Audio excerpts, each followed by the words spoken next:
Hello and welcome to MotorMotion E-Series. It's 2025 and the series begins.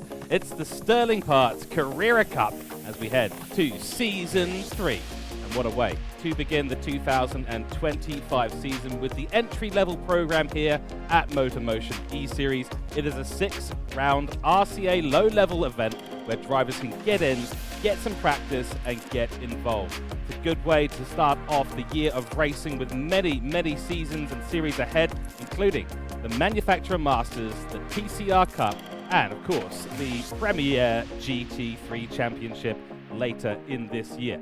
6 rounds, as I said before, we're heading to Brands Hatch, then Dragon Trail Seaside, Spa-Francorchamps, Red Bull Ring, St. Croix B, and the finale will be at the legendary Mount Panorama in Bathurst. This has been a staple series in the past and a good way to get into racing at MotorMotion E-Series. We have a new partnership for broadcasting this year with MotorMotion E-Series and TrackSpotTV, shaking hands for an official 2025 partnership as well. And we are going to be very proud, of course, to bring you all the racing action this year. Here we go, let's get into it. And as I said before, TrackSpotTV taking over the broadcasting entirely at MotorMotion E-Series with a handshake agreement and a contract agreement, in fact, as well, between MotorMotion E-Series and TrackSpotTV. My name is George Cook, and joining me in the box over this series will be a number of our very esteemed commentators and broadcasters, but today I'm going to be joined by the man with the golden mic, the absolute legend himself. It is John Wright joining me in the comments box. Mate, welcome to MotorMotion E-Series. Thank you very much for that, George. Always too kind on the welcome. Good evening to everyone out there. Absolutely cannot wait to get my teeth into this one. Carrera Cup cars at Brands Hatch, George. What a treat to start the series off. That's exactly right, and a lot of good racing at this short circuit. We'll talk a little bit more about the configuration of this legendary circuit in a few moments' time, but first a mention, of course, about our sponsor for the series, Sterling Parts Carrera Cup. So a big thank you to Sterling Parts for getting involved and getting behind us here at MotorMotion E-Series, supporting sim racing in Australia and New Zealand. So let's talk about the calendar, John, because it's not just Brands Hatch. We've got a really good and interesting 6-round calendar. Anything stand out in particular there for you? It is a calendar of dreams for me. Spa and the Red Bull Ring hold a very special place in my heart, and who doesn't love Mount Panorama? But taking into consideration the fact that these 4-litre 6-cylinder monsters are tail happy even with that extra bit of weight, I think the Panorama race is going to be an absolute barn burner, George. So yeah, season finale for me, I think. Definitely one I will be bullying my way back into the commentary box.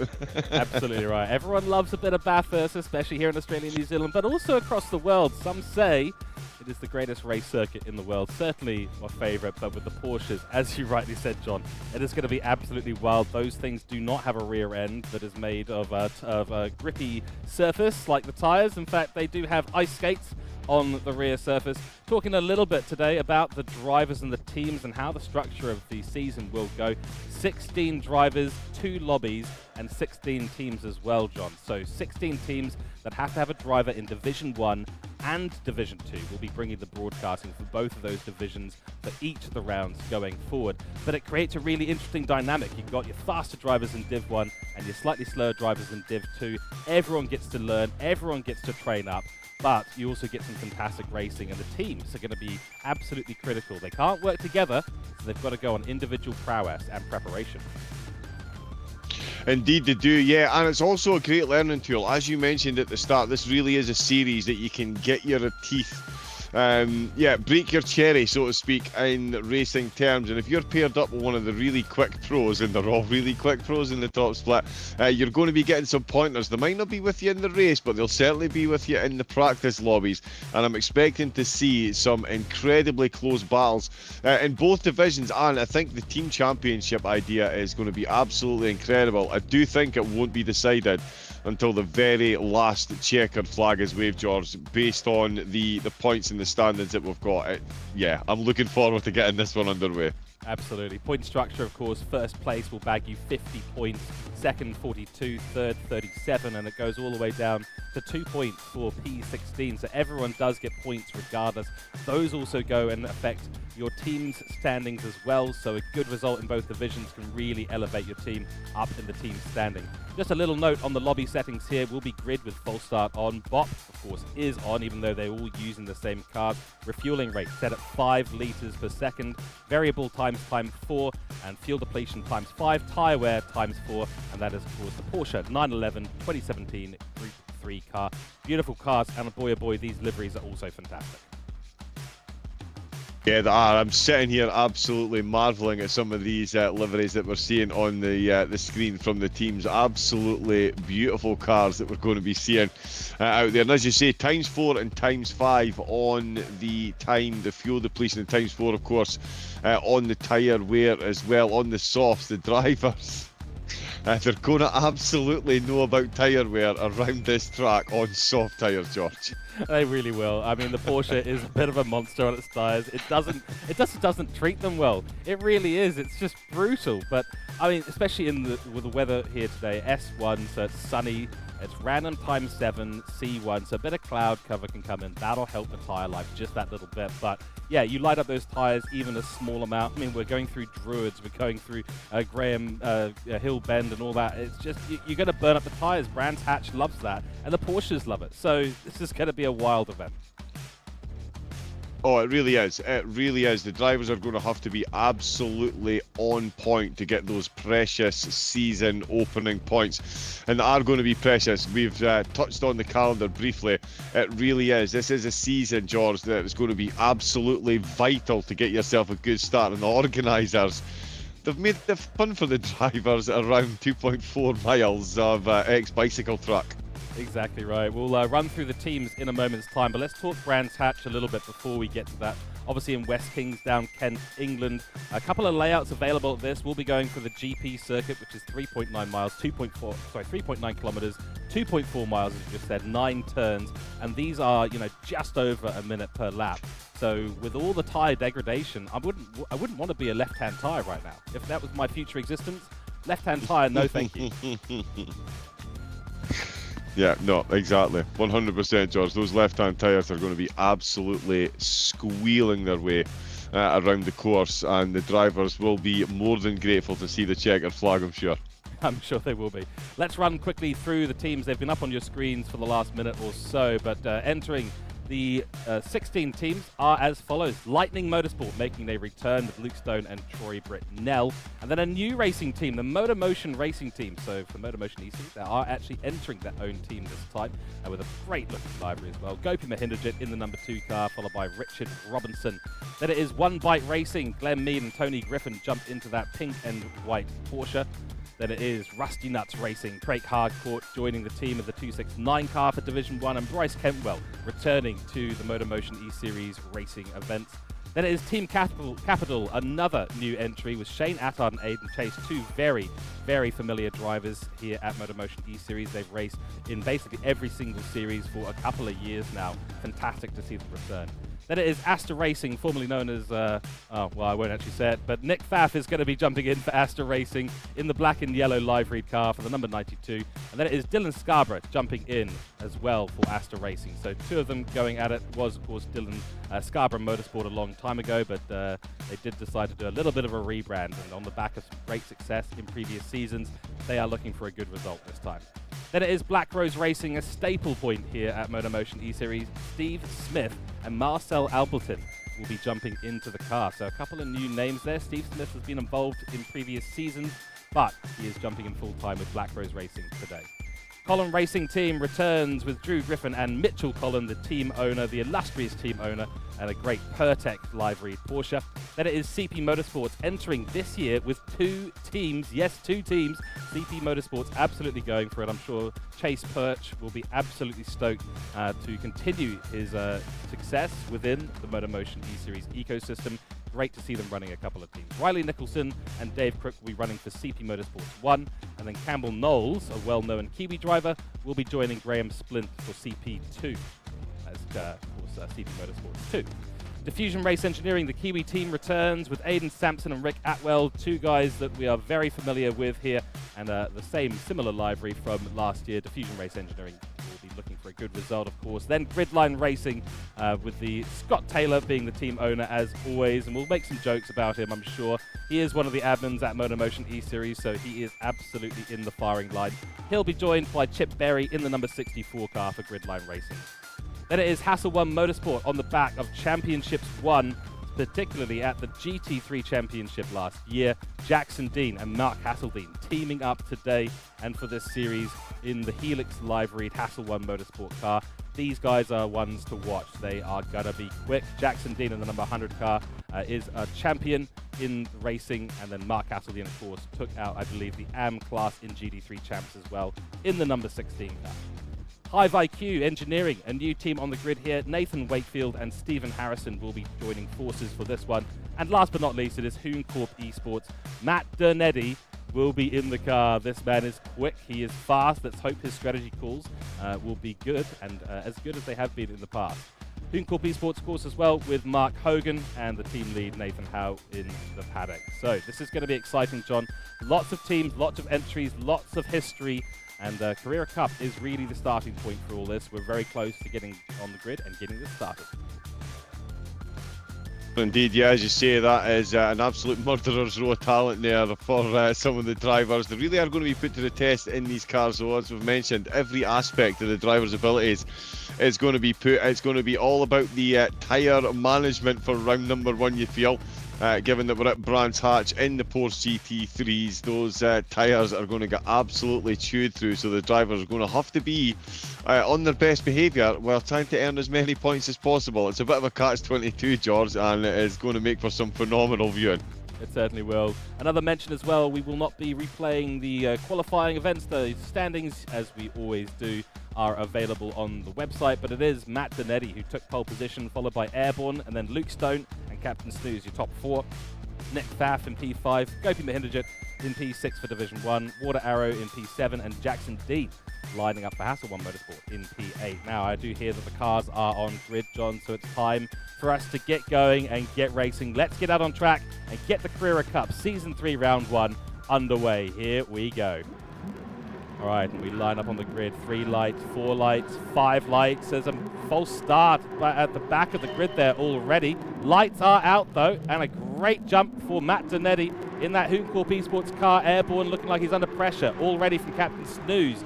Luke Stone has actually taken the inside line there, and he'll have the big advantage as we head up and in towards Druids. But that's a fantastic start from Matt Donetti. Got off the line beautifully. In the background there you can see Captain Snooze and Luke Stone absolutely going at it as we head through Druids for the first time. Now down to the tricky part. This is where we get to Graham Hill Bend. That can be a really tricky part of the circuit when you've got cold tyres.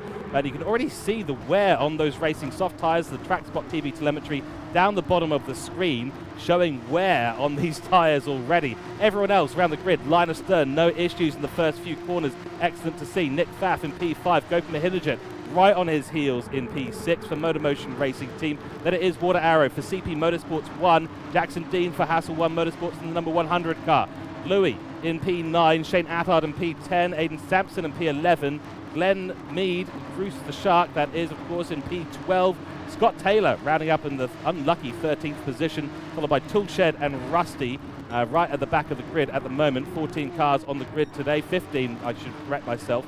And a good opening lap for Matt Donetti. He'll be very happy with that to get away cleanly. That turn 1 could be such a tricky entry point at the beginning of the race, especially if you don't get a good run off the line. Luckily for him, he managed to do that. Meanwhile, Airborne in P2 has secured that position and is starting to build a little bit of a gap over Luke Stone. So we'll keep a very, very close eye on that one, because if Airborne is able to keep that going, he will be in a fantastic position early on this race. Interestingly, the CP Motorsports 2 in Division 1, currently ahead of CP Motorsports 1, Water Arrow, not quite there. And right now, all eyes, I think, really are on P3 and what Luke Stone can do with Lightning Motorsport. Indeed, yeah, phenomenal start from all the drivers, it has to be said. Paddock Hill Bend, as turns ones go, it can be a tricky one, especially on freshly cold tyres. They will be getting warmed up very quickly indeed, though, on a sunny day. Dernetti doing exactly what he needs to do in the opening round. He's getting himself a good back. We're on board, though, with Mahinja, who's just set. They're all going to be set in purple laps, of course, because it is purple sectors, because it is the second lap. But in 6th place, he's got Water Arrow giving him a bit of a hard time, keeping him very much in check as he's trying to get past Faf ahead of him as they come through what I unaffectionately call the triple right-handers from hell. We do have a temporary freeze on screen. The timing, the truck, there we go, we're back up and running again as we get to the left-hander onto the final straightaway. Of course, they've all made it very quickly. That looked like he was about to run wide there out of the last corner.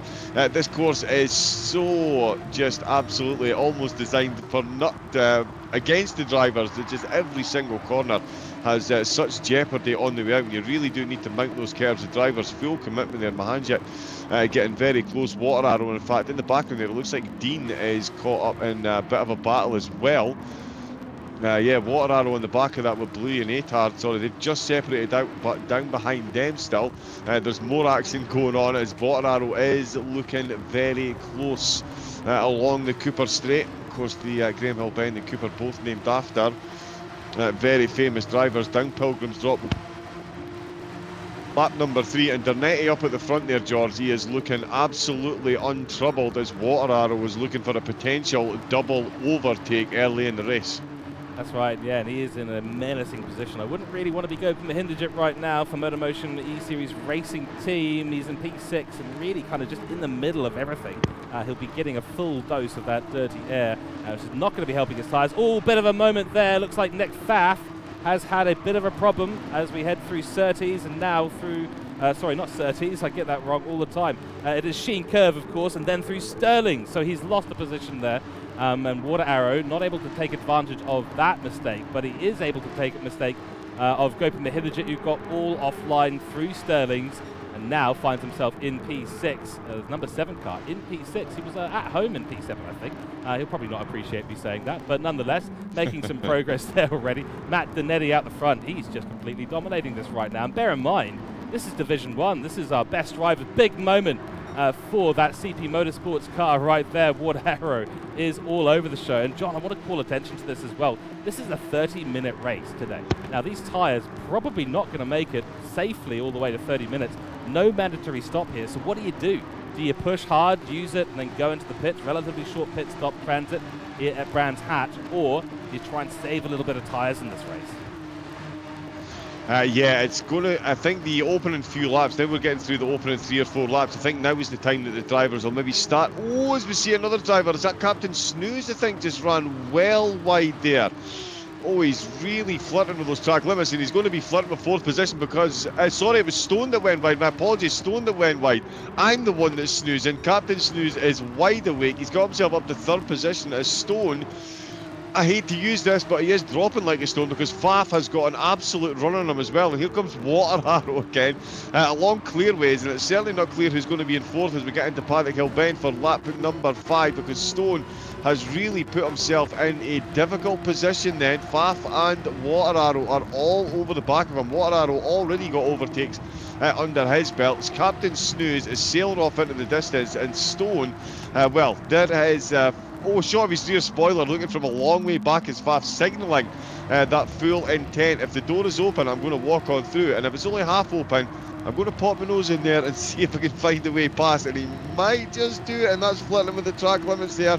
Stone is falling a bit here in for the past couple of laps, it looks like, or certainly the last half a lap at least.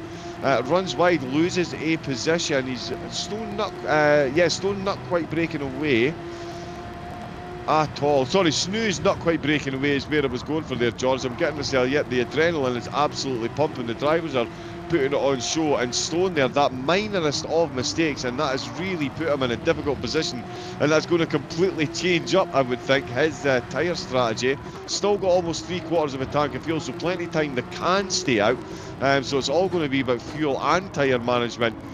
by the look of it. Make sure they can actually get enough fuel in the car when they come in the pit to make it to the end of the race. I think that's going to be a big deciding factor as well.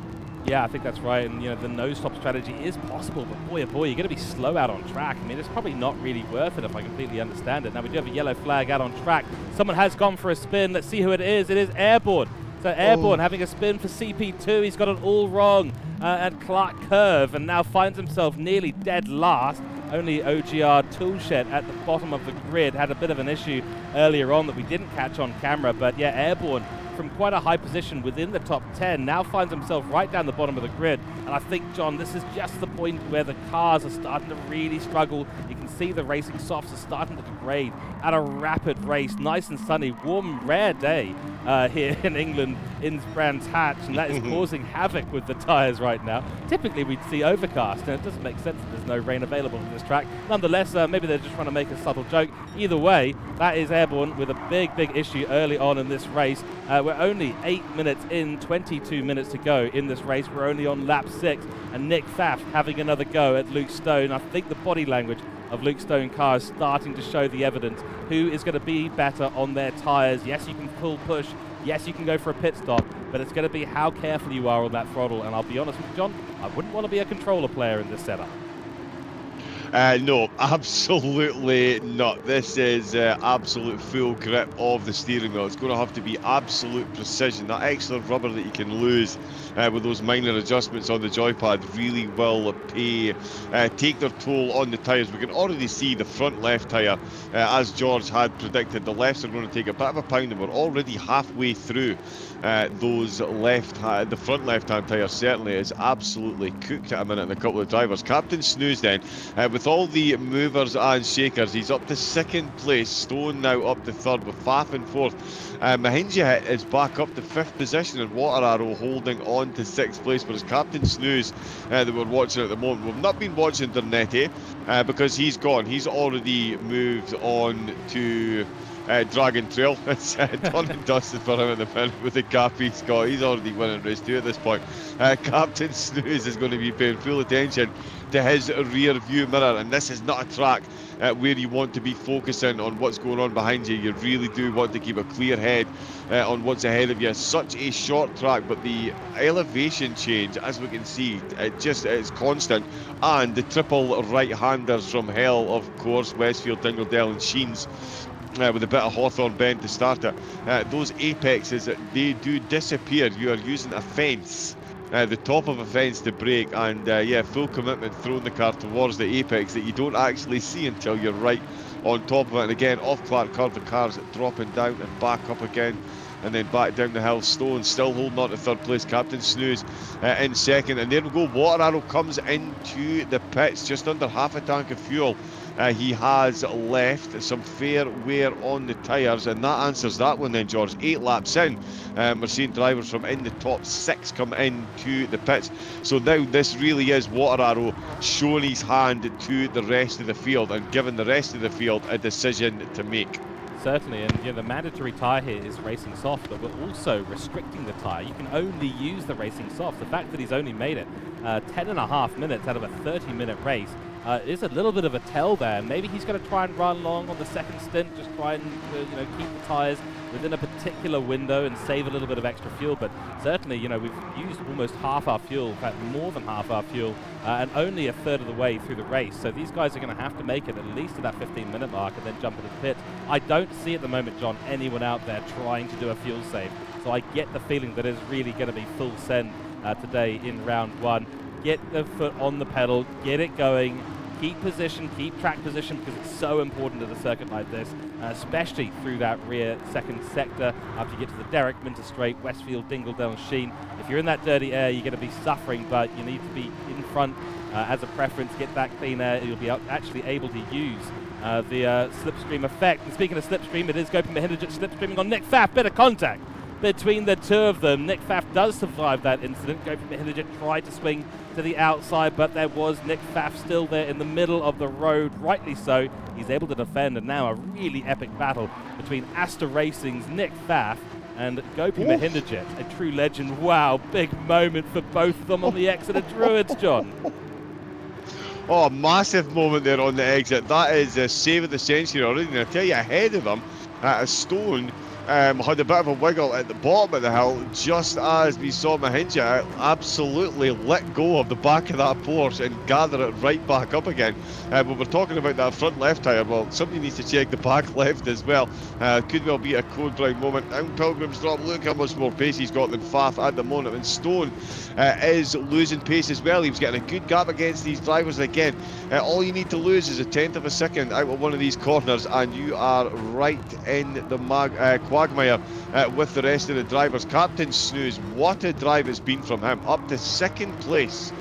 What a drive in the opening round. If it wasn't for Dernetti, Snooze would be in a phenomenal... I mean, he is in a phenomenal position, but Dernetti is just absolutely putting on a masterclass. 1 minute 22.8, his fastest lap of the race. That's about a second quicker than most of the drivers that we're watching at the moment. Faf has got Mahinja hit. Mahinja hit all over the back of him. Here he comes again, looking for a big look down the hill. Is he going to go for it into turn at number 2? No. Ooh, he pulled out with the slipstream and then pulled straight back in again. Faf certainly won't be finding this funny at the minute. He has got the threat of a potential double overtake because Mahinja hit with all the pressure that he is applying. Oh no, sorry, Stone is breaking away. Faf not putting the pressure on, as I thought to Stone. This is absolute table tennis between these drivers at the minute. Stone, Faf and Mahinja, they're all taking turns at attacking one another, George. I'm struggling to keep up a bit here, and their tyres are just about onto the rims. I think we're going to see some pit stops soon from them as well. We certainly will, yeah. We've got about a minute and a half till half race distance, and you can see the difference in times between lap 2 and the current lap. 2 seconds slower, essentially. That's the difference between fresh soft tyres and worn soft tyres. I was about to say worn fresh tyres, but luckily I managed to catch myself there. But still, you know, going to embarrass myself nonetheless. Yeah, John, honestly, the difference here is going to be how you manage and how you feel what the car is going to be doing on these low grip scenarios. I suspect we'll see at least one person jump in. Could be an idea for Gopi to come in early. Yeah, he's been suffering right behind Nick Pfaff. So we've got our second place man, Captain Snooze, and Luke Stone, and Gopi Mahindrajit, all in the pit stop right now, getting a fresh set of tyres and doing a little bit of refueling. Luke Stone actually doing a really good job with his amount of fuel, but actually better than that is actually Captain Snooze, who got into the pits with a huge amount of fuel on board. So he has done a really, really good job, and that is going to save him a bunch of time. 5 litres a second in the pit stops, bear in mind. So fuel is very, very cheap in this race, but every little bit does make a big difference. Now, Airborne has actually come out ahead of Captain Snooze. Bear in mind, Airborne was the first one to jump into the pits at about the 10-minute mark, and having a look at him, well, no, he hasn't changed tyres or anything. I do wonder if it was actually him. I might be getting my lines crossed here, but Airborne in P8. Let's just run through the grid. GLR, Gridline Racing, Scott Taylor, also yet to come into the pits. Very low fuel for Jackson Dean. He's used a lot of that fuel just to keep up with the field here at Brands Hatch today, and the Racing Softs, of course, absolutely dead. Then it's Glenn Mead in a bit of a battle right now with Shane Attard.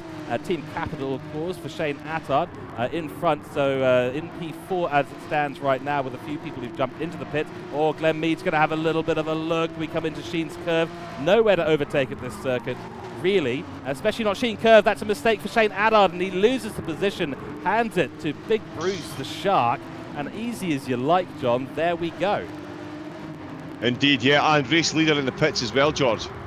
He was down to 16 petroleum. Yeah, Dernetti in. Would have loved to get a look at his tyres actually just before he came in, but we're too busy watching all the action that's out on screen. But yeah, Dernetti again, absolute masterclass. Faf, Bluey, Brucey, Dean, Attard, and Scotty all following in. And here comes Captain Snooze. He is on the start-finish straight, and I tell you what, I think he's actually closed that gap ever so slightly. He has had a phenomenal outlap, and he's actually got the race leader in his sights. Wow. Let's go. I tell you what, Dernetti's put on a performance, but let's make no mistake, George. Captain Snooze for me is really, he's going for driver of the day. Certainly is. He's had an impressive drive so far, saved a bunch of fuel, and that's really given him the time advantage out there. Dernetti, I think, came in with much less fuel on board than Captain Snooze, so it's brought him right within spitting distance of the Dernetti's Hooncorp Esports car just ahead. The question is going to be, can he maintain the tyre life and the pace such that the tyre advantage that Matt Donetti now has is going to be neutralized. That is going to be the absolute key. You can see the body language of the car. He's really pushing already, and I do wonder if that means he's going to run out of tyres a little bit sooner than Matt Donetti. Matt Donetti, of course, having no issue out front at the moment and just needs to work on maintaining the gap. Doesn't even need to grow it, just needs to maintain it at this stage. Another update here is that Gopi Mahindrajit has managed to come out ahead of Luke Stone. So what's happened there? He's done it in the pit stop. Yeah, I just noticed that as well. We're waxing lyrical about Snooze, and yeah, let's check out another podium runner and rider, Mahindrajit. That is a phenomenal turnaround in the pit. Stone in 4th position. We've seen him make a mistake earlier in the race and drop spots live on camera. He's now 4th place with a bit of a gap to Mahindrajit ahead of him. Faf is behind him. Water Arrow. Now, I tell you, I was going to mention the potential for a 2-stop race. And Water Arrow was back in. This is a 2nd pit stop for Water Arrow. He is going for a big charge at the end then, George. 2 stops going to be quicker potentially than 1 stop. I mean, it's a good strategy because we've seen to get the tyres to 15 minutes, those front lefts were absolutely cooked. The drivers try and do 2 15-minute stints. That's a lot of laps. And as you pointed out, 2 seconds slower between lap 2 and lap 10. So Water Arrow, is he about to be the dark horse here, pull off a 2-stop strategy and get himself potentially on the podium? He won't if he keeps missing the track limits like that, but yeah, I mean, the possibilities are endless here, George. They are. I mean, if you take 10 minutes of racing, call it 9 laps, call it 10 laps just for easy math, because you know how bad we are with math on the screen. Call it 10 laps, right? That's 2 seconds a lap potentially faster. That's upwards of 20 seconds faster on track. Now, I mean, I don't think the distance between him and P1 is going to be only 20 seconds at this stage, but certainly to top 10 easily, maybe even to top 5 at this stage. The only thing that I've noticed there, John, is that he decided to fuel to maximum. He put fuel all the way up to the top of the car. So he's wasted a bunch of time. He didn't actually need to refuel. So I do wonder if something else is maybe going on at the CP Motorsports garage here. We know Water Arrow's got huge amounts of pace on him, and the 2-stop strategy certainly could work, but I don't think they've actually got that right. I think CP Motorsports have made a huge error in the pit stop. Yeah, it could well backfire. It's one of those things, you roll the dice, you either hit Yahtzee, you're a hero, or you are a zero. He's outside the top 10 at the minute. We'll see how he progresses. If he progresses through the field, we'll love to see these different strategies. And again, with the different wear and tyres, the drivers are going to have different lap time capabilities and certainly different overtaking abilities as well. So there could be some very spicy battles out on track. Donetti still leading comfortably, those with Snooze and Mahindrajit joining him on the podium positions with 14 laps under their belt. Dean is trying to catch back up to Airborne. Big shout out to Airborne. He had a big mistake, faced it the wrong way, and for anybody that was wondering, yes, he was sat very stationary as the rest of the cars went past, so full respect to him, despite what had happened, keen not to ruin anyone else's races, held his brakes, and he's made it back to 11th position. He's got Atard and Scotty ahead of him, who are actually engaging in a bit of a battle with Bluey as well, so he could find himself very quickly catching up to the back of this group. Who is that just ahead of Bluey? Sorry, can we jump up just... It's Samson, right? Okay, so yes, Samson, so 7th place.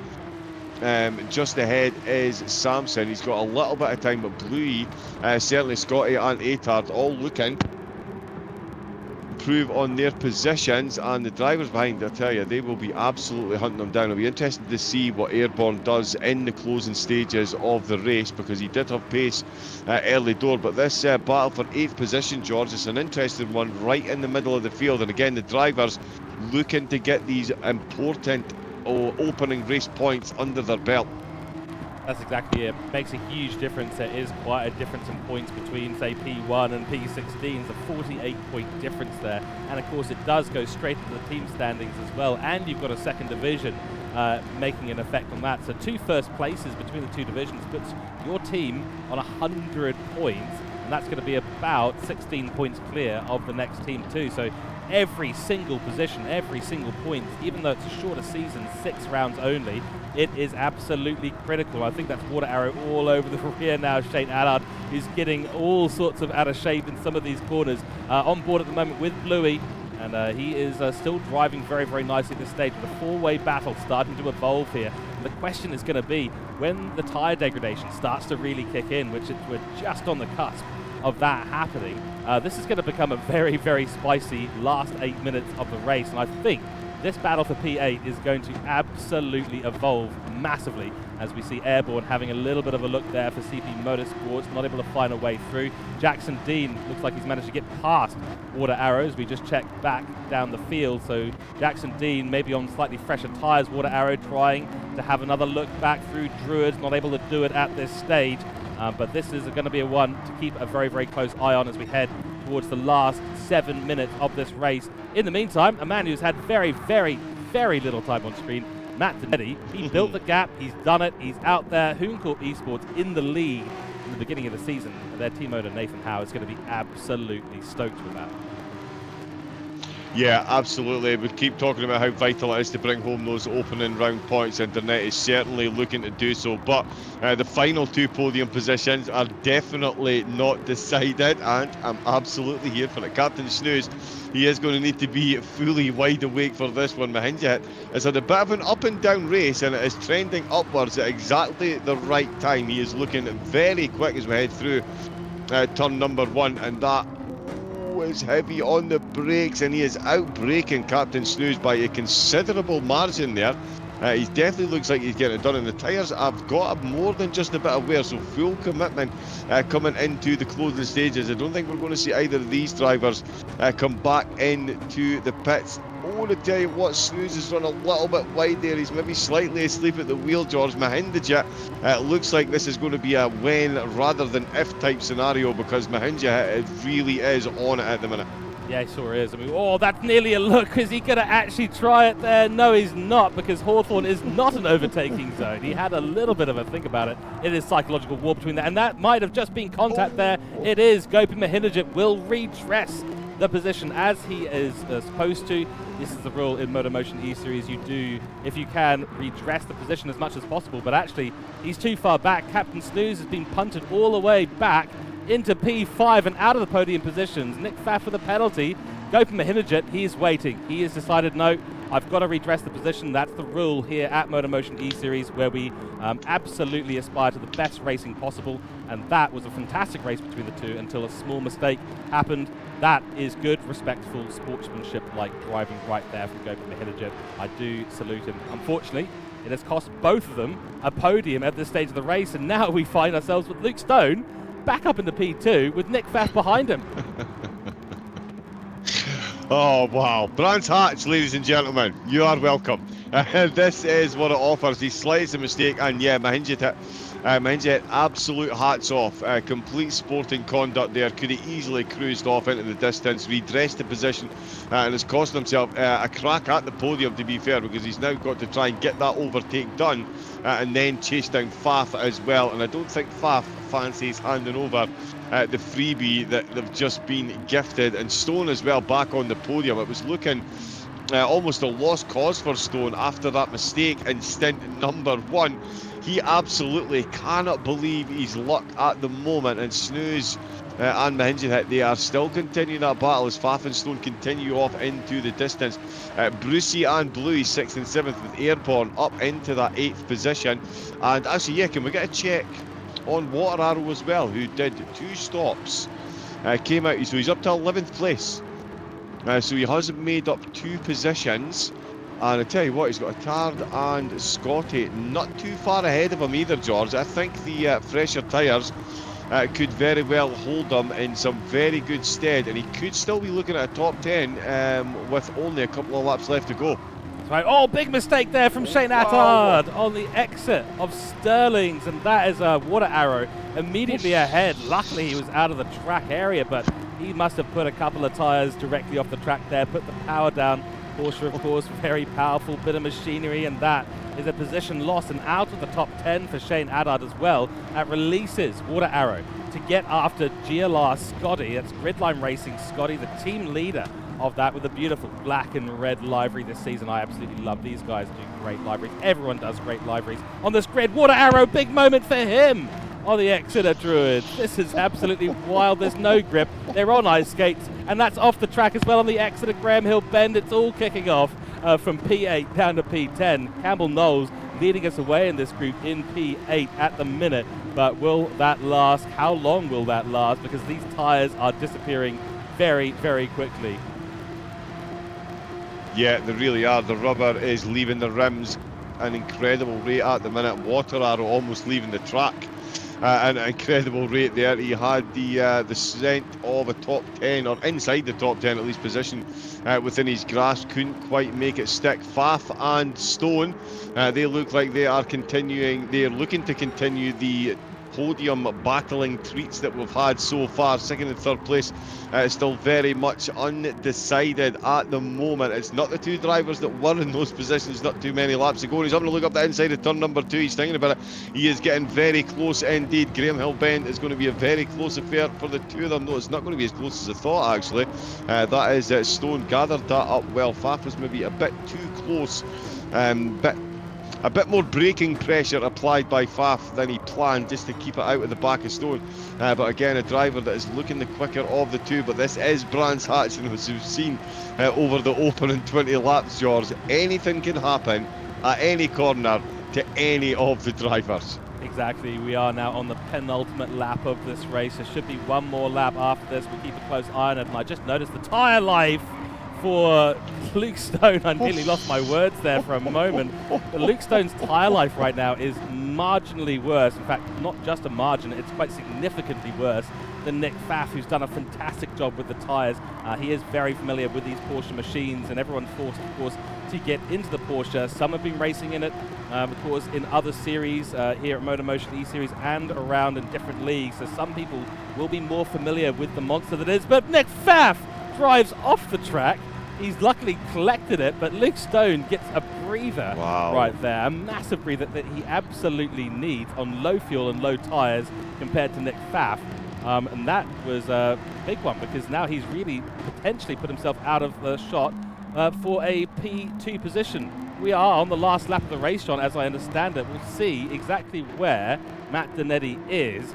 And actually, I think we may be going for another lap here. We'll keep a very close eye on that. What battles we've had, and the battle continues between Gopi Mahinajit and Captain Snooze as well. Yeah, it does. These two still continuing from where they left off just before that unfortunate contact. No contact between the two of them in this phase of the race. Mahinajit is still looking to rob Snooze of his position. Snooze has had a great race up until that contact, and still is defending from Mahinajit. These two are on absolutely running on the rims and have very, very, very little fuel left, George. They've fueled these cars to within absolutely millimetres of their life, and it's going to be a close one across the line for a couple of them, I think. Certainly will be. Let's keep an eye as Matt Donetti comes through the final corner Clark curve. They've got 5 seconds. No, we will be going for one more lap here. Everyone else will likely finish the race, so let's tune in to the P2 finish here. 30 minutes has now elapsed, and that will be checkered flag for Luke Stone and Nick Pfaff as they come across the line. And that is going to be a P2 finish for Luke Stone and a P3 finish for Nick Pfaff, both of them handed the podium positions by these two. Captain Snooze does manage to keep P4 ahead of Gopi Mahinajit. Bruce the Shark is going to come home in P6, followed by Airborne, who's built that nice gap to Bluey. Meanwhile, GLR Scotty and Water Arrow going at it. They're going to be side by side through Clark Curve, John. They're going to be across the line. Who's actually going to get it? I can't tell. Water Arrow taking the inside line. It's going to be GLR Scotty in P9, followed by P10 Water Arrow. How close was that? Incredible on those tyres around this track. Absolute commitment out of the last corner. A tenth and a half separated the two of them across the line. Water Arrow will certainly be ruining that mistake from earlier. As we see, oh, there we go, nice bit of style. A few extra style points. Did they get style points? Across the line there. They get style points. Good to hear it. Good to know that the effort wasn't wasted. But along clearways for the last time I asked again, it has been Matt, no camera time, Donetti. What a race he's put in, George. It has been flawless from start to finish. It certainly has, and a flash of the lights as he takes the checkered flag, does an extra lap on the entire grid this time out, and Matt Donetti take a bow for Hoon Corp Esports. That was a super, super impressive drive from him, and 50 points bagged for the team's championship and his driver championship. Matt Donetti showing his colors. This man has been getting faster and faster and faster. Every season and series that he has been in, he has been improving. And now with the combination of his speed and strategy mastership, he is a true force to be reckoned with, and I believe will be contending for the championship here. And I think Hooncorp Esports will be very happy to have a driver of Matt Donetti's caliber in this series, because they're going to be on for a great start. How long will it last? We'll see. How long will it last? It will probably last quite a bit with Matt Donetti at the helm. Then it is Luke Stone in P2 for Lightning Motorsports. Nick Pfaff handed as well as Luke Stone a great 2 and 3 in this race. Asta Racing taking home 37 points as well. Nathan Wakefield in P4 for Hive IQ Engineering. Gopi Mahinderjit in a battle with Wakefield the entire race and showing some great sportsmanship for MotorMotion Racing team. Glenn Mead for One Bite Racing in P6, followed by Campbell Knowles and the CP Motorsports 2 outfit. Then it is Steve Smith for Black Rose Racing. Good work by him to get it up into P8 and hold on, especially with the likes of Scott Taylor just around him. And this finish between P9 and P10, Water Arrow, Riley Easter for CP Motorsports. What an interesting race he had, and nearly got Scott Taylor on the line, John. Yeah, that would have been an absolute grandstand finish there to get himself a two-stop strategy and still finish where he did. Absolutely incredible stuff, and some unbelievably valuable points. And yeah, this is going to be an incredible season between the rest of them. A couple of drivers making some slight mistakes and dropping down, and safe to say finishing lower down than you would have expected. So the battles going forward, this one really has started the season. It's lit the touch paper, George, is the phrase I was reaching for there. And yeah, next time out with Dragon Trail with these drivers. Oh yes, absolutely. Give me a front row seat, please. Thank you. Absolutely right. And of course, we get our front row seats here in the commentary box. We get nice new leather chairs this year as a result of the broadcasting partnership between MotorMotion E-Series and TrackSpotTV. The comms box is upgraded. The broadcasting booth and technology is all upgraded as well. And we look forward to showcasing a lot of new commentators and broadcasters throughout the Carrera Cup series and beyond. So those are the remainder of your standings for Division 1. Stay tuned, of course, because Division 2 is coming up soon. And do remember, please give us a follow and a like on the YouTube channel for MotorMotion E-Series and TrackSpotTV and the TrackSpotTV Twitch channel, all going live at the same time for these broadcasts. Check us out, of course, on TrackSpot.tv and MotorMotionEseries.wordpress.com for all of your updates, information, and series registration. Get involved, because this is just the tip of the iceberg in terms of great racing. So, John, we do have Division 2 coming up in a few moments' time, but before then we are going to have a short 5-minute break, but we actually do need to do one more thing. We have to talk a little bit about Driver of the Day today, and I have to admit there's a pretty obvious one at the top of the spot that I think may need a bit of attention. So let's get a Driver of the Day from yourself. Yeah, I think it's going to have to be Donetti. There was a couple of drivers, certainly Captain Snooze, making his way through the field. He was really unlucky with that tap. A couple of drivers making little minimal mistakes here and there. We saw a penalty picked up as well, which cost one of the drivers a position. Donetti completely obliviously unaware. It did get close out with the pits until he got his tyres warmed up 2 corners later, and then he was a dim and distant memory for the rest of the field. So for me, I think Donetti, with an absolute masterclass, George, is going to have to get a tick in the Driver of the Day column from me, I think. Yeah, and I have to say, look, a flawless race, executed perfectly, qualified in P1, finished P1, executed his strategy nice, no mistakes from him, was able to run his own race. So Matt Donetti, 2 votes here. Let us know in chat, of course, who your Driver of the Day is, and we will keep a very close eye. For the meantime, we're going to go on a short break. Go and grab yourself a cold drink and get ready for more racing action here as the Sterling Parts Carrera Cup continues for Season 3, Round 1, with Division 2 coming up in a few moments' time.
Welcome back, race fans. After the delights of Division 1, we are here for Division 2. It's Season 3, round number 1 of the MotorMotion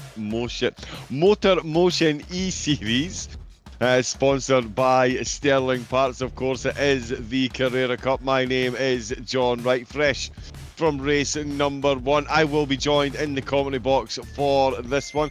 Another Antipodean legend joining me in the co-coms. It is Mr. Isaac Fogarty. Good evening, Isaac. Good evening, John. Thank you so much for that rousing introduction there. I've been allowed to come into this very nice, very swanky commentary box, actually. It looks like a lot of fun in race 1. I'm very excited for race 2. Indeed, yes. It is a very swanky commentary box. We need to talk about the stairs. The arthritis in my knees is playing up something terrible. But it is well clad in here. We've got a beautiful view of the sunny Brands Hatch track. We have seen some absolutely incredible action from the teams in Division 1. Their teammates now take to the track. Exactly the same format of race. It will be 30 minutes. Will we see one pit stop? Will we see any drivers taking more than one pit stop is where I was going with that one. And Isaac, as I'm sure you saw from race number 1, and as you mentioned, a plethora of strategies up for grabs, and it is going to be quite the introduction to MotorMotion E-Series for you this evening here at Brands. Absolutely, yeah. We saw a couple of different strategies play out in race 1. Some more effective than others. Maybe the two-stop not quite as effective as I believe it was Riley Nicholson wanted it to be. But yeah, I'm very excited to see what plays out. Obviously, Division 2, so 16 new drivers that we haven't seen so far. So I'm very excited for that to unfold in just a few moments' time. So let's, I'm sure we're not too far away now, John, but I'll hand over to you to sort that out. Yeah, well, I was going to quickly talk about the calendar as well. George and I mentioned it in the first race. It is quite the calendar that they've got, Isaac. We've got Dragon Trail Seaside next, and then it is Spa and the Red Bull Ring back-to-back with St. Croix B and Mount Panorama. From what we've seen in these cars, they do like to chew through rubber the way I go through a large pepperoni pizza from Pizza Hut. So courses like Spa and the Red Bull Ring, they are going to be interesting for the drivers as far as those tyres go. Absolutely, and it's a very high wear circuit is Spa and even Red Bull Ring, and there's, I believe, from rumours I've been hearing, a chance of rain at both of those races, which will add an element to it, because it's a very long lap at Spa as well. So if you're sort of on the border with tyre wear and someone pits the lap before you, the undercut's going to be super powerful. So these cars are a lot of fun to drive, and they've really nailed the settings in terms of how the tyres and the fuel plays into effect here. And we're not going to see too much of the undercut playing dividends here at Brands Hatch because it is such a short lap, but I'm very excited to get into circuits like Spa and Red Bull Ring and even St. Croix and Bathurst, because they're going to be absolutely killer for the strategy, and you've just got to get it exactly right to make sure that you have vital track position over the cars around you. So I'm very excited to see how the rest of this season plays out, because it's a very exciting calendar, and I was rubbing my hands together at the thought of us rounding off the season of Mount Panorama. As you said, George, I may have to fight my way back into the commentary box for that one as well. That's it. Straight fight between the commentary team to see who gets to take the honours at Bathurst, the spiritual home of all Antipodean racing, of course, in the scene of some absolutely incredible action.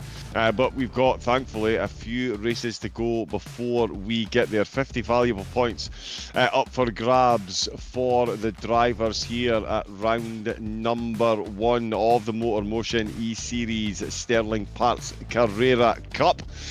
Quite the mouthful, and of course as well powered by TrackSpotTV, proud broadcasting partner of MotorMotion. After an agreement put in place, we will be bringing you all of the action from several of the pinnacle series here with MotorMotion.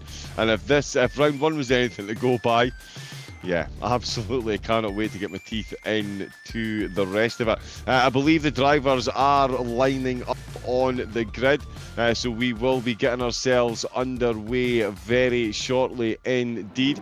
I was just looking at the grid, and there we are. They are lining up, and as we can see, it is Colin and Madrick, and we're already on their way, and we've had a false start at the back as well. So just like in the Division 1, we've had a false start, and Colin and Madrick have swapped positions. Nope, Colin has managed to keep the nose up the inside, and I tell you what, calculated risk.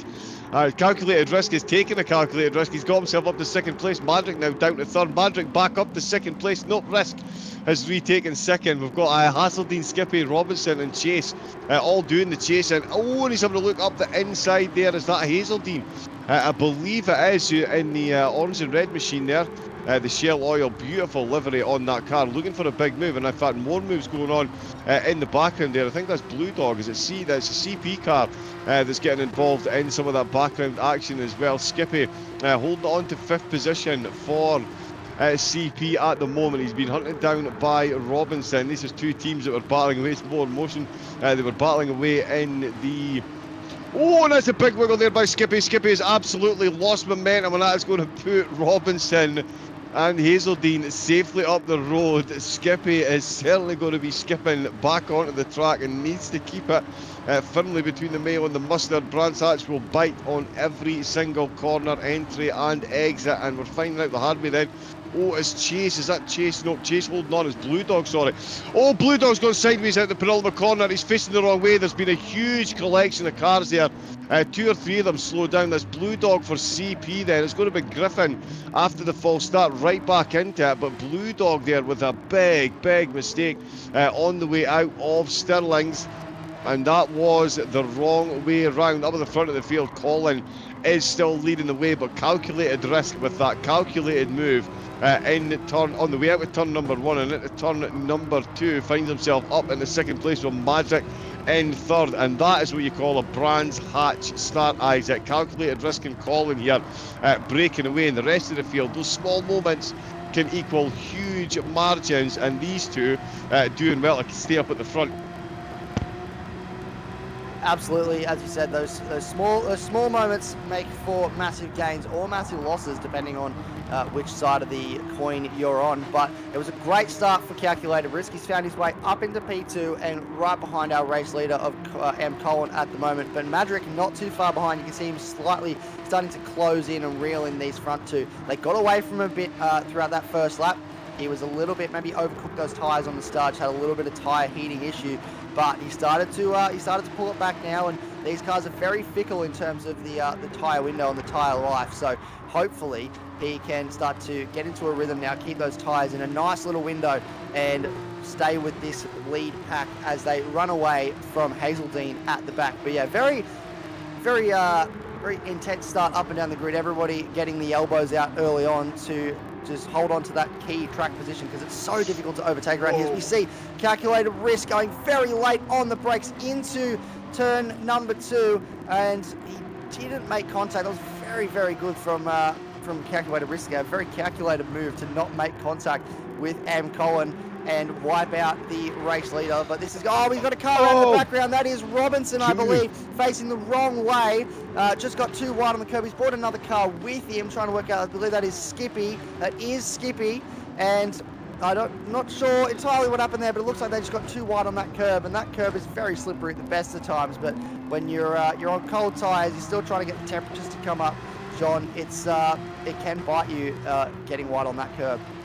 It really can, and that is Skippy now 11th position, Griffin up to 13th, and I think he's going to make more places because Skippy and now Fly are battling away. Skippy down in P11 now, Fly in 12th place, Griffin up to 13th after the false start. Full sideways by Fly there, absolutely flying through that corner with Griffin closing them down. Robinson looking to make back positions, he's back ahead of Blue Dog after his early spin, so he's got 14th place. He's got a couple of cars just ahead of him as well, so certainly positions there to be taken as well.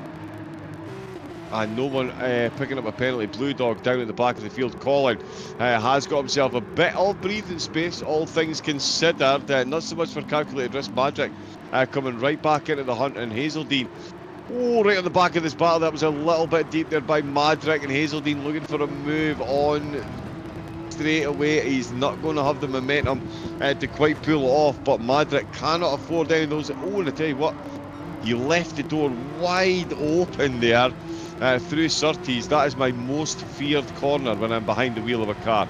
I absolutely cannot get a car around Surtees at all. It just does not work. These drivers clearly can, though. Their teammates have already brought home the points. It's all now with them. And calculated risk up to second place, so he's net gain so far in the race.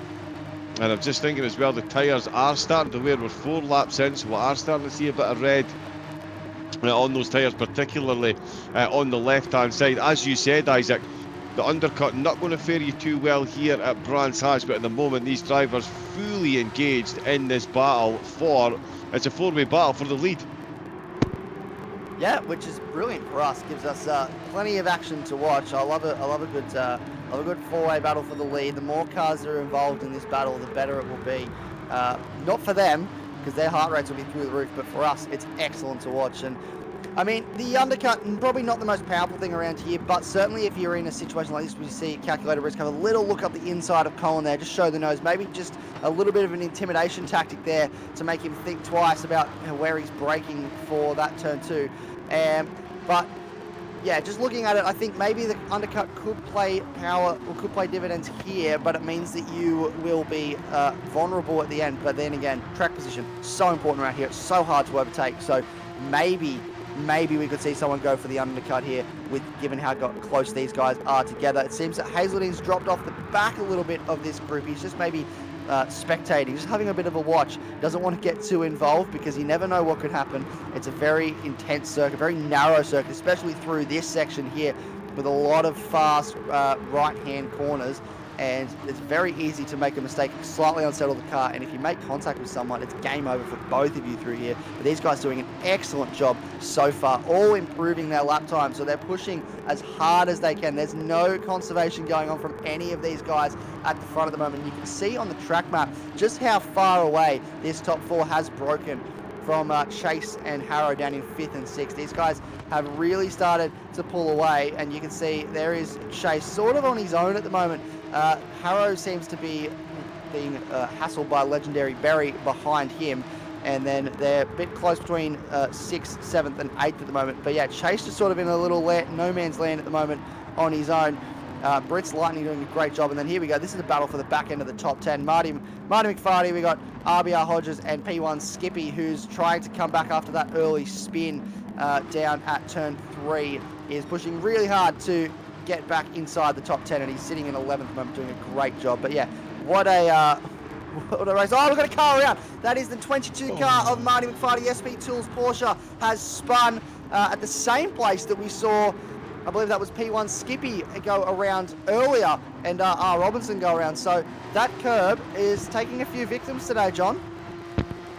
Yes, it is. It is chalking up the notches there. That is another car finding out the hard way that the Brands Hatch curbs are absolute killers right the way around the track, and that's Marty McFarty falling down the order. Skippy as well with that mistake. He's got himself a 9th position now with Blue Lightning ahead of him. He's got a bit of time to make up there. He does have time in the race. We're only 6 laps in. There's been so much going on so far, and we've still got the whole pit stop phase to go, as well as Colin, Calculated Risk and Madrick still comfortably leading the way. Blitz Lightning chasing down Legendary Berry with Harrow and Chase, the drivers that they're looking to overturn. It's going to have to be a solid strategy.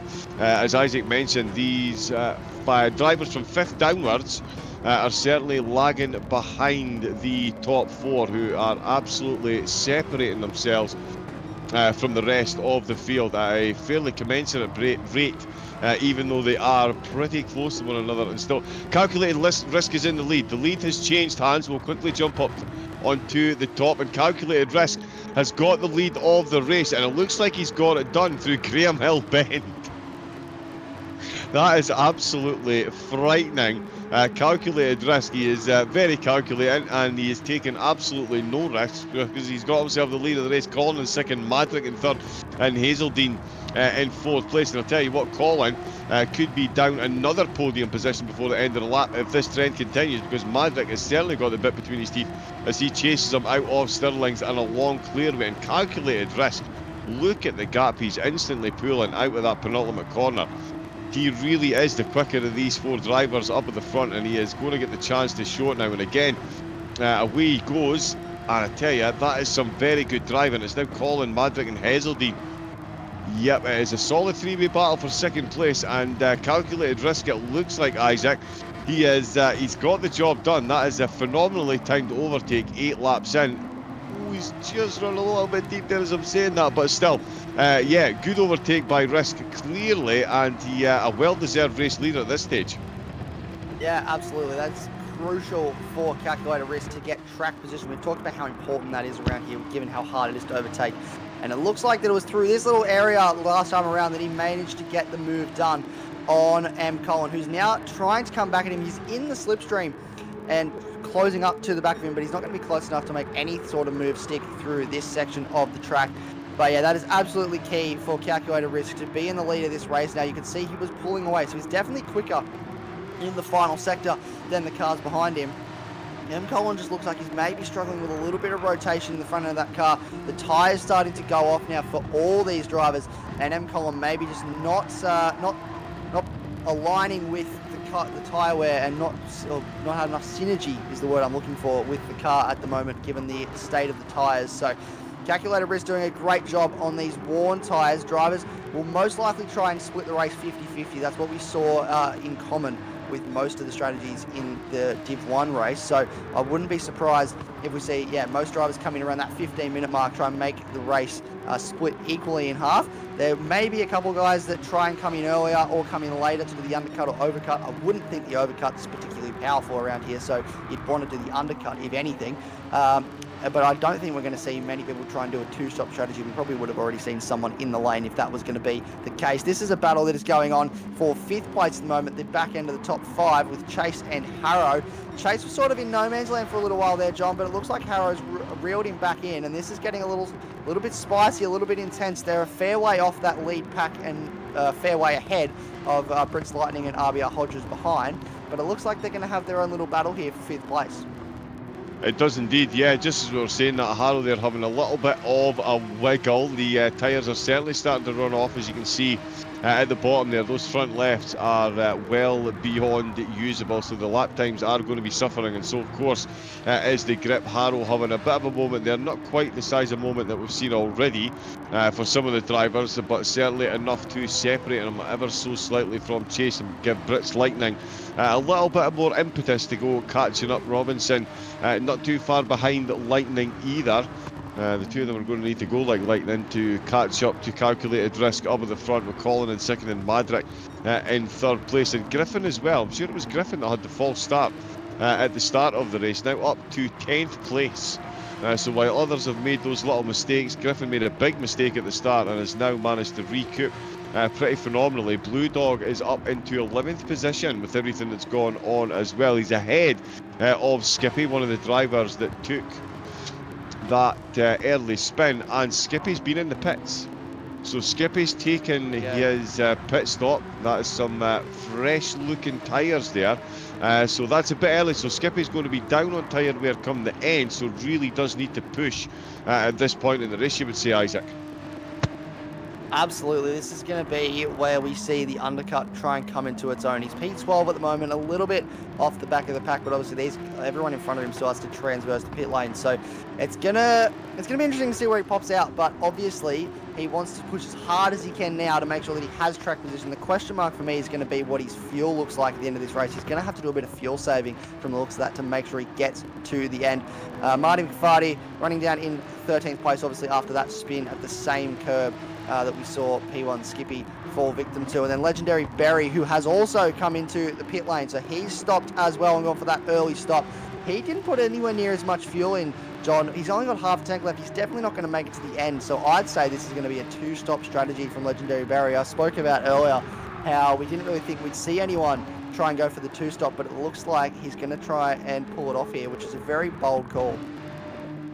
It is, yeah, probably damage limitation as well, and maybe not even damage limitation, expecting others to make mistakes. Because let's face it, if we've seen one thing around this course, which is the same thing that you always see around this course, it is cars getting a bit too comfortable on the curbs and find themselves off in the gravel and facing the wrong way. I believe that was Brits Lightning coming in to take his pit stop as the top 3-4 still battle away for these podium positions. It's calculated risk. Pretty much just battling with himself at the moment up at the front, and Madrick and Colin though still trying to gazump one another. It's Colin that's got second place. We'll see what they're like when they come out of the pits. Of course, they've got to stop. They're going to be coming in pretty soon, because we are rapidly approaching the halfway mark in the race. Hazeldine still comfortably on the back of this group as well, hasn't lost too much time, and crucially isn't losing too much rubber on the tyres being stuck in that slipstream, because it's all fine and well being in the slipstream, but it's a whole lot of extra load on the front tyres when you jam on the brakes. As you see, three cars coming into the pits. It's calculated risk, Madrick and Hazeldine, and Colin has gone for a calculated risk, Isaac, and stayed out for an extra lap.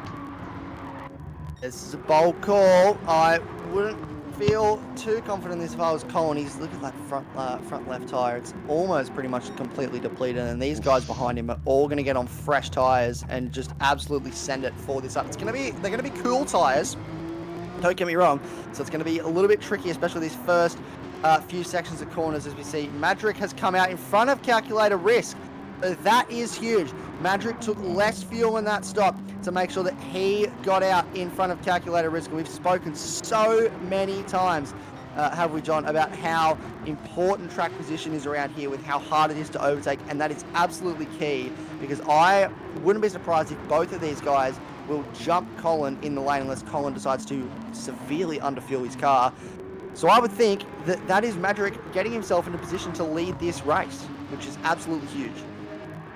Yeah, that is absolutely incredibly huge. It is a bold call. He's taken less fuel. He's got out and ahead of Madrick. We're on board with Chase, who is second on track at the minute, with Colin still out ahead of him. So Chase will be coming into the pits very soon. Those tyres are absolutely cooked, but again, we'll have a bit more rubber than the drivers that have already pitted come the end of the race, and that could be a big difference as Colin comes into the pits. All our questions will be answered. Madrick is on clearways. Calculated risk is following pretty closely behind, and Colin is raised. He is being filled with fuel as Madrick comes out of the last corner on the start-finish straight. Chase pulls into the pits as we expected. Madrick's on the start-finish, and Colin is still stationary.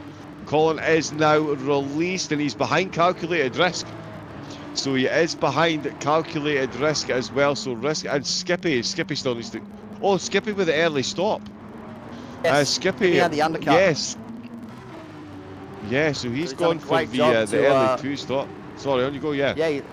No, I was just going to say he's done an excellent job. I did notice that, and I was going to wait to bring that up because I was very curious to where he was going to pop out in terms of where he was in with Colin. You can see Hazeldine in the background flashing the lights at Colin, trying to get him out of the way. There was a little bit of contact between the two drivers that sort of, you could see the rear end of Hazeldine's car quite unsettled as they made contact, and he's had to back off a little bit. He had the lights going as they came down towards that corner, and yeah, he was very, very, very keen to get Colin out of the way because Hazeldine's got a lot of pace in that Porsche, obviously at the moment, just come out of the pit lane with fresh tyres.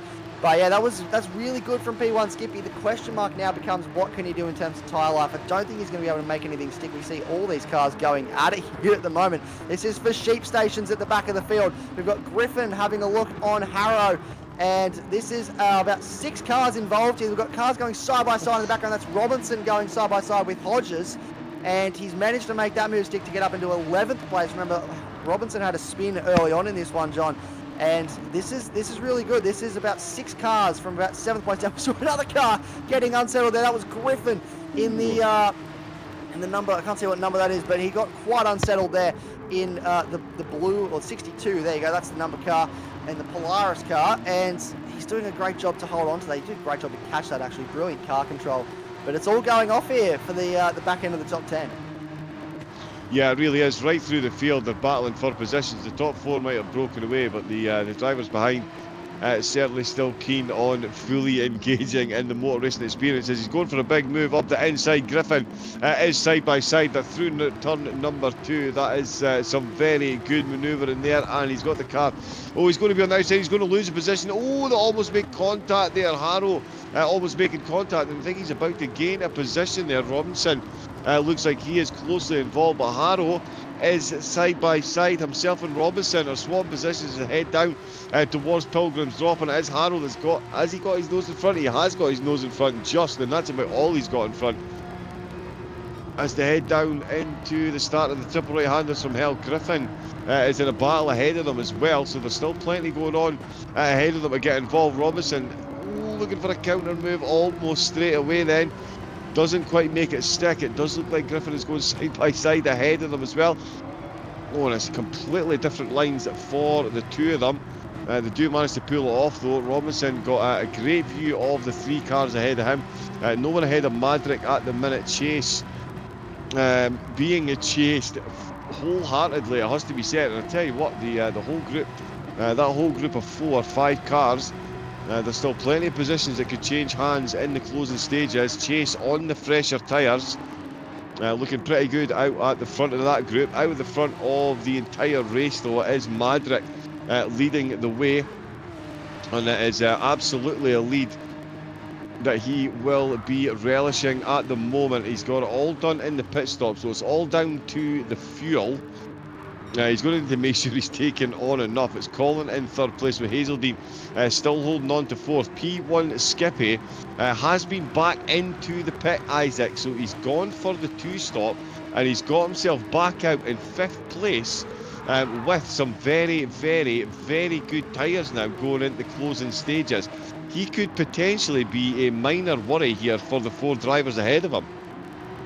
Absolutely. Remember, it is very difficult to overtake around here, but I wouldn't count him out. He's done a great job. He's capitalised on the battle that's been going on for that back half of the top 10 to insert himself into this little gap. So whether he's been paying attention to where the other cars on the track are, I'm not sure whether this was always a plan. That's a car getting out of the way, going slowly. I believe it was a back marker, just trying to maybe run out of fuel, trying to get back. We knew there was one of the cars that were quite close on fuel to try and get home in this race. But he's done a great job. He's back out in P5 and he's got a fair way to go. He's got about 8 minutes left to go in this race, so plenty of time to catch up to the back half of this podium with Hazeldine and Colin. Remember, it is very hard to overtake around here. Calculated risk, not too far off the back of Madrick. He did set the fastest up of the race a couple laps ago, or for his fastest up of the race, I should say. M. Colin currently has the fastest up of the race with a 23.7. But he looks like he's lapping a bit faster than Madrick at the moment. Maybe calculated risk being a bit calculated, as we like to say. Saving those tyres, you can see he's got a fair bit of tyre life left in especially those front tyres, which is so important around here given how much you're turning. So saving those front tyres is important to make sure that you have the ability to fight at the end. And I think that's exactly what he's doing. He's gaining a little bit here on Madrick. That gap is closing ever so slightly just every single corner. And I think he's just doing a great job of managing those tyres at the moment, making sure that he's in a position to fight for this win when we get towards the checkered flag. Yeah, absolutely. Tyre management, just incredibly vital around this course, and calculated risk at getting the job done. Will he have enough momentum to steal the win away from Madrick? Brits Lightning back at the pit 6 position. Chase is getting close to him with Griffin again. Not too far behind Griffin with a great race after that false start. Now finding himself in 8th position with Hero and Robinson both behind him. They've got a bit of gaps. Slight gaps separating them out at the minute as well. We've got Hodges in 11th with Blue Dog in 12th. Matty McFarty in 11th position. 13th position. Yeah, I really need to put my glasses on. Legendary Berry in 14th and Fly in 15th position in the closing stages. He was the car that we were seeing a moment ago that was being lapped through very quickly and concisely, getting himself out of the way. But yeah, running in 15th, he's still going to bring home points. Madrick is looking to bring home the race win, though. We are 17 laps deep. The top 4 all done a one-stop race so far. Of course, Skippy on the 2-stop. Will he reach and breach the top 4? It would be quite the comeback if he does, because the top 4 have been absolutely off in a league of their own. The top 2 now certainly gapping the absolute rest of the field. Colin... oh, wow, and I tell you what, it's just caught my attention there as well, Isaac. Skippy has just set the fastest lap of the race with a 1 minute 23.5. Skippy ain't playing around. He's on a charge. He's not mucking around. You can see the gap between himself and Hazelden is quite fairly large. Pretty much the entire, I wouldn't really call it a front straight because it's got a big bend in it. But he's pretty much got the entire front stretch to make up. So possibly not going to see him catch up to Hazelden to make a move with only 5 minutes left to go in this race. But never say never, because anything can happen here at Brands Hatch. We've seen that across both division races today. It's been absolutely spectacular from start to finish in both events. They do such a great job to MotorMotion and putting on such a great series. And we're big fans of the GT3 series last season, and yeah, it's been great to see the Porsche Carrera Cups getting a run and having a great time, and everyone's having a lot of fun, which is excellent. But this is Chase. He's leading this battle pack at the moment. Brits Lightning, sorry, is leading the battle pack at the moment. Chase is sitting in 7th, just in behind. And these guys have sort of been inseparable since since that round of pit stops. They're just sort of holding on this back end of the top 10. And they're doing a great job at the moment. They've all sort of found their own little bit of racetrack to spread out a little bit. Maybe, again, a little bit of tyre management. You can see Chase has some really good front-end tyre life in that 911 Porsche, and he's doing a really good job. His fastest lap of the race was set a couple laps ago. Griffin also set his fastest lap of the race a couple laps ago. Very aggressive on the curb to try and size up a move on Chase as they come through the final complex corners, but can't quite get close enough. But I think with 4 minutes to go, they're all realising, John, they're running out of time, and they need to do something, and they need to do something soon if they want to gain places in this race. Indeed, yeah, gaining places means gaining points. Of course, their teammates ran in Division 1. Their points are safely banked. These ones, certainly not decided yet.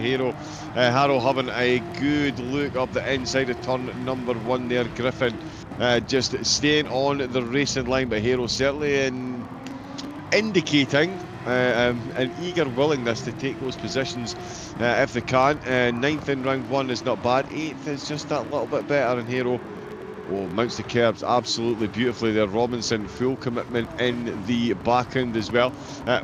Now he's run a bit deep there on the way into Surtees, and that is going to make it an interesting run down Pilgrim's Drop. Griffin is going to find himself with a bit of breathing space there, and Robinson for MotorMotion is going to find himself with a bit of a run down the drop. We go into the right-handers from hell. It's Hawthorne Bend first.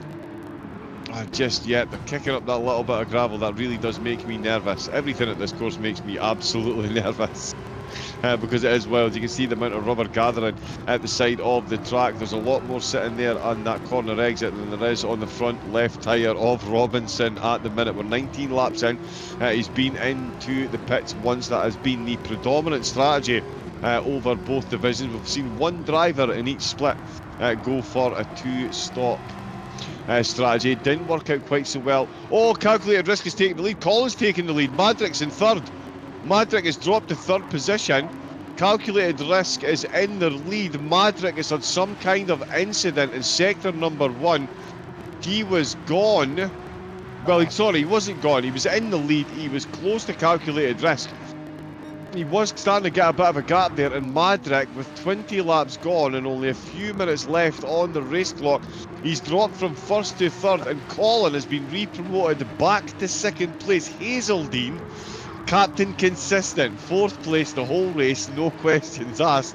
The rest of the 3 podium drivers, it has been like a hot potato, and nobody wants to lead the race, it seems, Isaac. It's now calculated risk's turn again. Well, we're receiving words from race control that calculated risk went for a move on Madrick and got hit, and that there was damage to both cars. So they're running light damage, which means that it disappears after a certain amount of time. But yes, that was very heavy from what we understand, which is why Calculated Bricks now leads the way. I saw the yellow flags thrown, and yeah, that was very good from race control to let us know of what happened there in that incident. I'm sure the stewards will have a look at that one following this race. But that is huge for Madrick. He was leading the way. He absolutely nailed that pit stop strategy to get himself into the lead of the race, and it's all come undone with some contact between himself and Calculated Risk. Colin now trying to size up Calculated Risk possibly for the lead of this race. Maybe not something he has to do if a penalty will be applied to Calculated Risk post-race, but you know what they say, even if you're going to win it off track, you want to be the one to win it on track. So he's going to be looking for that move. We've only got 15 seconds to go. This might actually be, John, the final lap of the race. I don't think we're going to get another lap in, so this is it. Yep, this is it, the final lap. Calculated Risk. What a race he's had so far. It has been an absolute highlight reel all on its own, and it looks like it's going to finish with a waving of the checkered flag.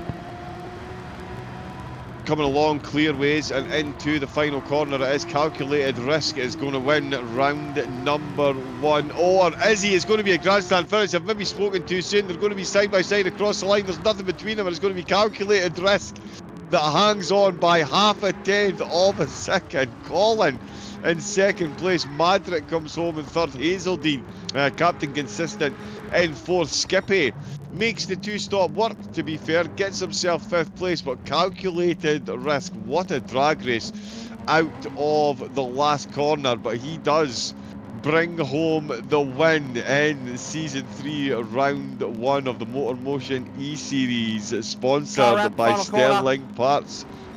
Carrera, final corner. Not sure who that is, but I just saw it on the minimap. There was a car facing the wrong way, and it was T. Griffin.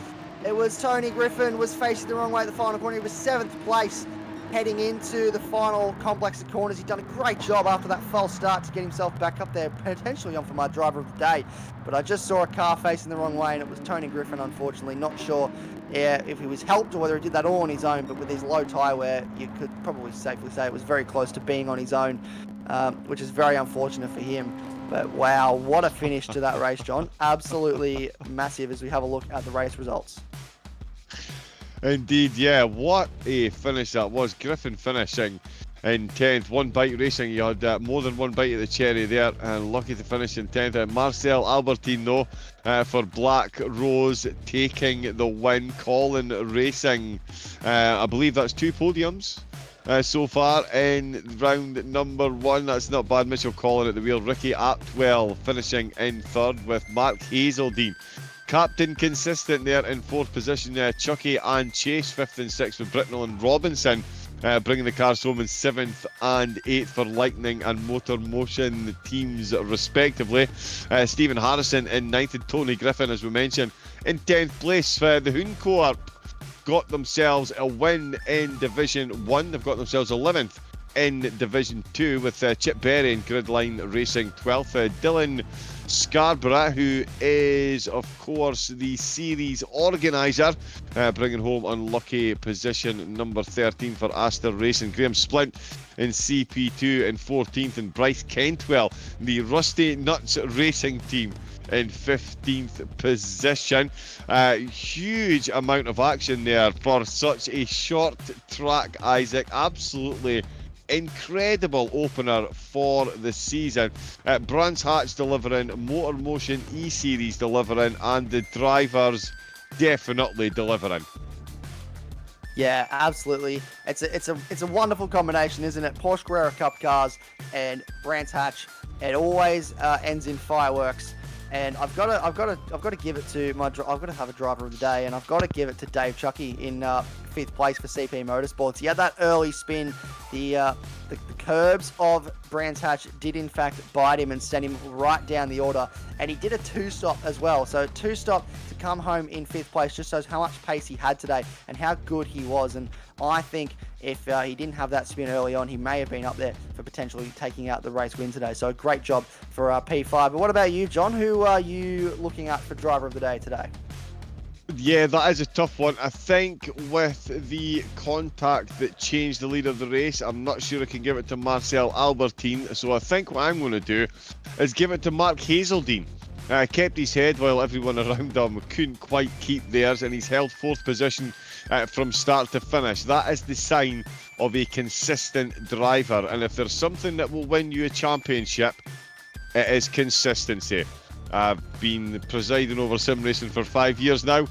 Can confirm it is the most consistent drivers that win themselves the championship. Of course, there's team standings in this one as well, and we've got Dragon Trail Seaside next time out. That is all from ourselves. Isaac and I will take a bow, and then we will bring George Cook back in. But I want to say a huge thank you, of course, to everyone in the chat, MotorMotion E-Series and Sterling Parts for sponsoring the competition. Round number 1 off to an absolute banger, Isaac. Yeah, absolutely. Thank you so much for having us, and yeah, thank you to everyone in the chat and for Sterling Parts Carrera Cup for sponsoring, or Sterling Parts for sponsoring the series, and TrackSpotTV obviously for coming on board as a broadcast partner. It's been absolutely wonderful to watch all the action, and I'm very excited for what's going to unfold next time out at a Dragon Trail. There you have It's it, going to be ladies good. and gentlemen. Thank you so much, John Wright and Isaac Fogarty, for jumping into the comms box and doing your absolute best and bringing us some amazing action in Division 2. I'm jealous. We're going to have a real scrap over who's going to be in the commentary box going forward, because the racing is exciting, it's enthralling, it's thrilling, and you can get involved. Head to www.motormotioneseries.wordpress.com for all the upcoming information for upcoming series. Get involved, get on the Facebook as well. Give us a like and subscribe here on YouTube, whether you're watching on the MotorMotion E-Series YouTube or the TrackSpotTV YouTube and Twitch live channels. A big thanks to all the admins in the background for getting us in, and as TrackSpotTV, of course, broadcasting partner for MotorMotion E-Series. That is our coverage of Division 1 and Division 2 today for the Sterling Parts Carrera Cup. Season 3 continues very, very soon with round 2. It's going to be an exciting one. Make sure you stay tuned, and until then, it's a fantastic goodbye from all of us here in the commentary box. Take care, stay safe out there, and we will, of course, see you for the next one. Good evening and goodbye.